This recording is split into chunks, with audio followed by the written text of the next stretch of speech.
Our world is filled with constant distractions. We're bombarded with emails, notifications, and social media updates. Our ability to focus is constantly being tested, even at school, even at work, and even at home. But what if there is a way to train your brain to focus like never before? What if there is a way to achieve a state of peak concentration? That's where the concept of deep work comes in.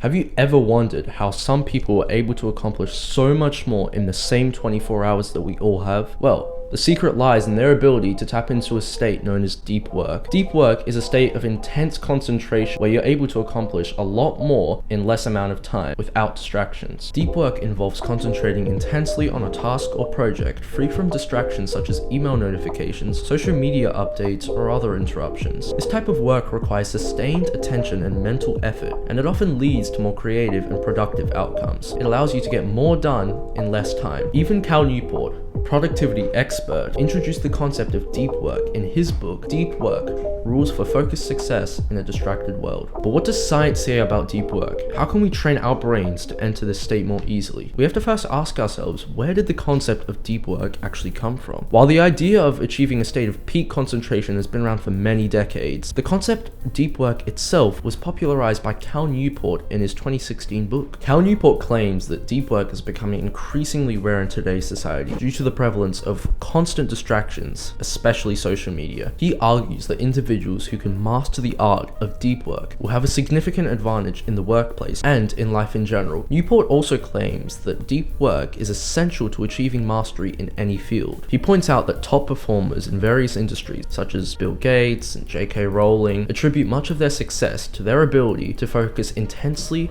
on a task for extended periods of time. Eliminating distractions is a crucial part of deep work. When you switch between tasks such as checking your phone while writing up an essay, part of your attention remains on the prior task. In psychology, this is known as attention residue, and it can severely impact your ability to work effectively. Research indicates that it can take over 20 minutes to regain your focus after an interruption. This means that checking your phone twice within an hour can lead to 2/3 loss of your focus time.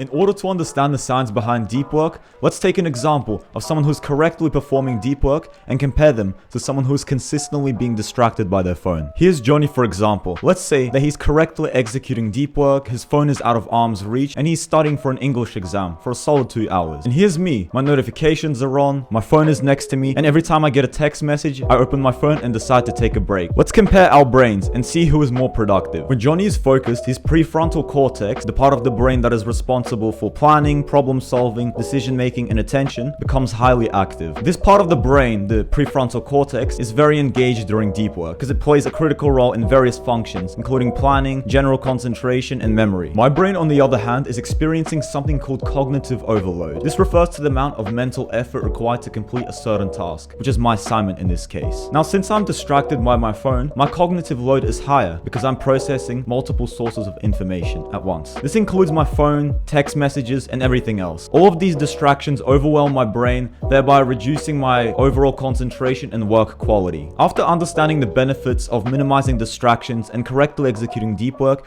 you may be curious on how to correctly perform it. Well, it is actually much simpler than you think, but it will require discipline for you to get the full benefits. So here is a realistic step-by-step example on how to perform deep work. Feel free to take parts of this routine and implement it into your own life, or feel free to make up your own. Just make sure you're minimizing distractions.